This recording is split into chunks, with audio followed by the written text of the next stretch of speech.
끝까지 자리를 함께해 주시기 바랍니다. 감사합니다. नमस्ते दोस्तों, welcome back to my channel Lakhnawi Nawab in Korea.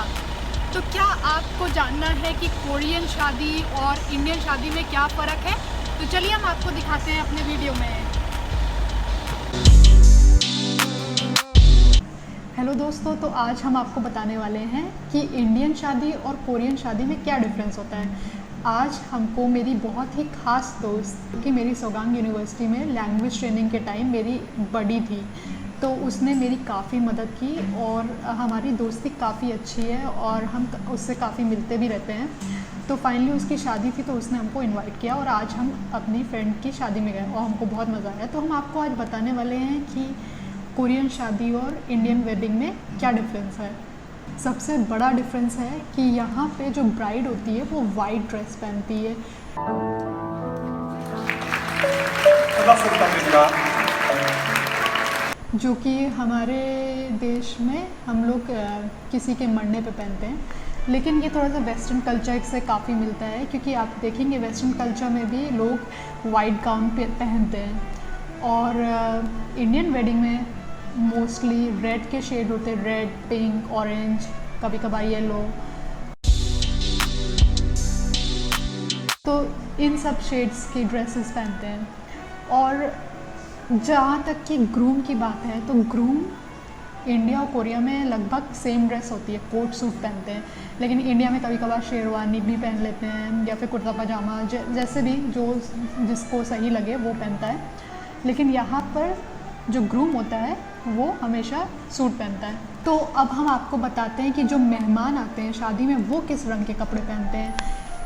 India में तो आप कोई भी कलर पहन लें तो भी चलेगा, लेकिन कोरिया में हमेशा जो भी मेहमान होते हैं उनको ध्यान में रखना होता है कि वो लोग जो ब्राइड ने वाइट गाउन पहना है उससे मैचिंग कपड़े ना पहने। मोस्टली ये लड़कियों के लिए होता है, तो वाइट ड्रेस या फिर वाइट टॉप ये सब ना पहने, क्योंकि वो थोड़ा सा ब्राइड के कपड़ों से मैच करने लगेगा, इसलिए थोड़ा सा डिफरेंट पहने। मेनली पेस्टल कलर्स या फिर ब्लैक। देखिए, तो आज हमने भी ये पेस्टल कलर पहना है। तो अगर आप कोरियन वेडिंग में जा रहे हैं तो आप हमेशा ध्यान रखिएगा कि आपको वाइट कलर नहीं पहनना है। ब्राइड ज़रूर वाइट कलर पहनती है, लेकिन अगर आप मेहमान की तरह जा रहे हैं तो आप वाइट कलर बिल्कुल नहीं पहनेंगे। तो दूसरी ख़ास बात यह है कि अगर आप इंडियन वेडिंग में जाते हैं तो आपको गिफ्ट लेकर जाना ज़रूरी नहीं है। आप लेके जा भी सकते हैं, नहीं भी जा सकते हैं, या फिर बाद में गिफ्ट दे दें रिसेप्शन में जैसे कि होता है, या फिर नहीं भी दो तो भी चलेगा। जैसे इंडिया में तो हमने वेडिंग भी क्रैश की है, लेकिन कोरिया में वो पॉसिबल नहीं है, क्योंकि कोरिया में अगर आप वेडिंग में जा रहे हैं तो आपको पैसे लेके जाना होता है। जब तक कि आप वो पैसा नहीं देंगे तो आपको खाने का कूपन नहीं मिलेगा। It's kind of mandatory. और आपको मिनिमम जो अमाउंट देना होता है वो 50,000 कोरियन वन देना होता है, जो कि लगभग होता है 3,000 रुपये। तो आप कोरियन वेडिंग कभी भी क्रैश नहीं कर सकते। तो ये जो आप पैसा एंट्रेंस पे देते हैं इसको हम लोग बोलते हैं चुखीगम, और ये मेनली गिफ्ट के तौर पे दिया जाता है। तो जैसे इंडिया में हम लोग गिफ्ट देते हैं तो यहाँ पे गिफ्ट की जगह पैसा दिया जाता है। तो अगर आप कोरियन वेडिंग में जा रहे हैं तो आपको ध्यान देना है कि आपको मिनिमम 50,000 कोरियन वन तो देना ही देना है। तो तीसरी खास बात यह है कि जब इंडिया में शादी होती है तो वो लगभग 3 से लेकर 5 दिन तक तो चलती ही चलती है। भले ही वो हर सिटी या फिर स्टेट वाइज डिफर कर सकती है, जैसे कि तिलक हो गया, लेडी संगीत हो गया, मेन शादी वाला दिन हो गया, हल्दी हो गया, रिसेप्शन हो गया। तो ये हर सिटी वाइज और रिचुअल्स भी हर सिटी वाइज डिफर कर सकता है, लेकिन कोरिया में जो शादी होती है वो सिर्फ एक दिन में पूरी हो जाती है। 친지 동료분들께서는 끝까지 자리를 함께해 주시기 바랍니다. 감사합니다. एक दिन में भी सिर्फ 2 घंटे लगते हैं, मतलब 1 घंटे में पूरा जो है स्टेज पे आके सबको दिखाना और ग्रीट करना। और जो दूसरा इवेंट होता है वो सिर्फ फैमिली मेम्बर्स के साथ में ही होता है, फेबेक सेरेमनी। इसमें क्या होता है, जो कपल होते हैं वो लोग की एक फैमिली के साथ प्राइवेट सेरेमनी काइंड ऑफ होती है, लेकिन आजकल ये थोड़ा सा पब्लिक भी होने लगी है। तो बेसिकली इसमें क्या होता है कि जो ग्रूम होता है वो ब्लू कलर का हैंडबुक पहनता है और ब्राइड होती है वो रेड कलर का हैंडबुक पहनता है। तो red symbolizes energy and blue symbolizes peace and harmony. तो पेबैक सेरेमनी में ये होता है कि जो लड़के के मम्मी पापा होते हैं वो चेस्टनट्स और डेट्स लड़की की तरफ फेंकते हैं और लड़की को अपने हैंडबुक में वो कैच करना होता है, और जितने वो कैच करेगी उसका मतलब होता है कि उतने नंबर ऑफ बेबीज़ उसको होंगे।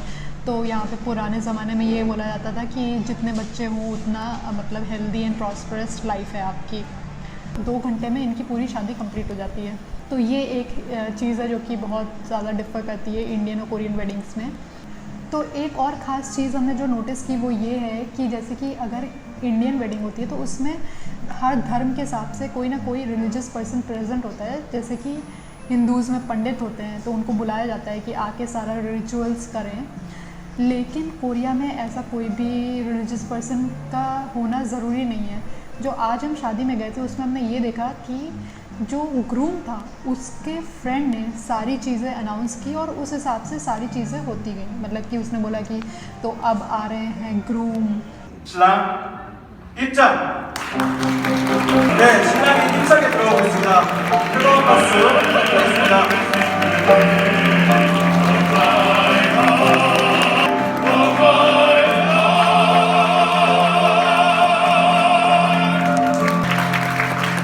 उसने बोला कि तो अब दुल्हन आएगी। 신부 입장!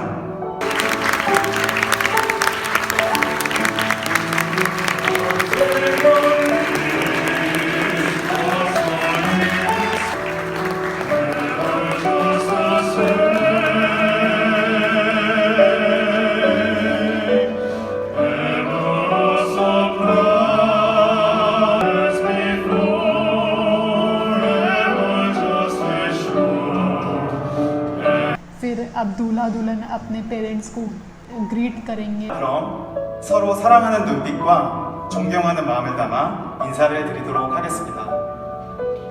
신랑 신부 맞절! 큰 박수 부탁드립니다. तो ऐसे ऐसे उसने बोला और लोगों ने ऐसे ऐसे किया। और हम लोग के यहाँ ये होता है कि जैसे कि अगर हम लोग को कोई डांस करना है या फिर मतलब कि वो तो उसके लिए बारात आती है, लेकिन वो सिर्फ लड़कों की साइड से होता है और लड़कियों के साइड में लेडी संगीत और ये सब होता है।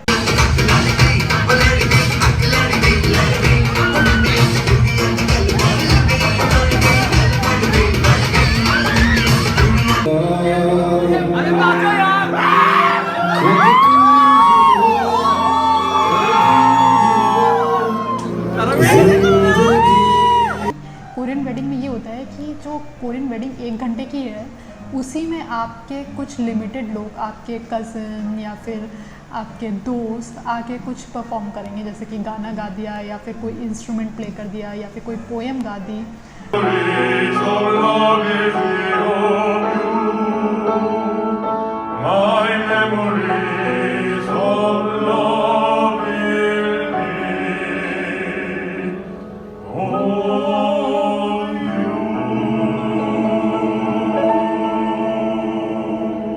ऐसे ही सिर्फ और सिर्फ लिमिटेड लोगों को बुलाया जाता है और वो लोग परफॉर्म करते हैं।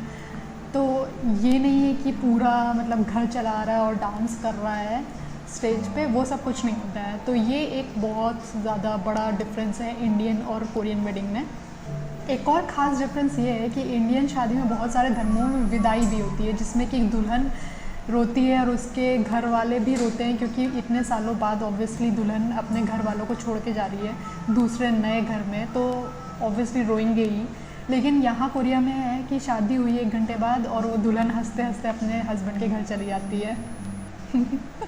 आपने ये एक कस्टम ज़रूर देखा होगा पंजाबी शादी में स्पेशली, जिसमें कि जो ब्राइडल होती है उसके हाथ में चूड़ा होता है और उसके नीचे लटकन टाइप का होता है, वो ऐसे ऐसे करती है ना,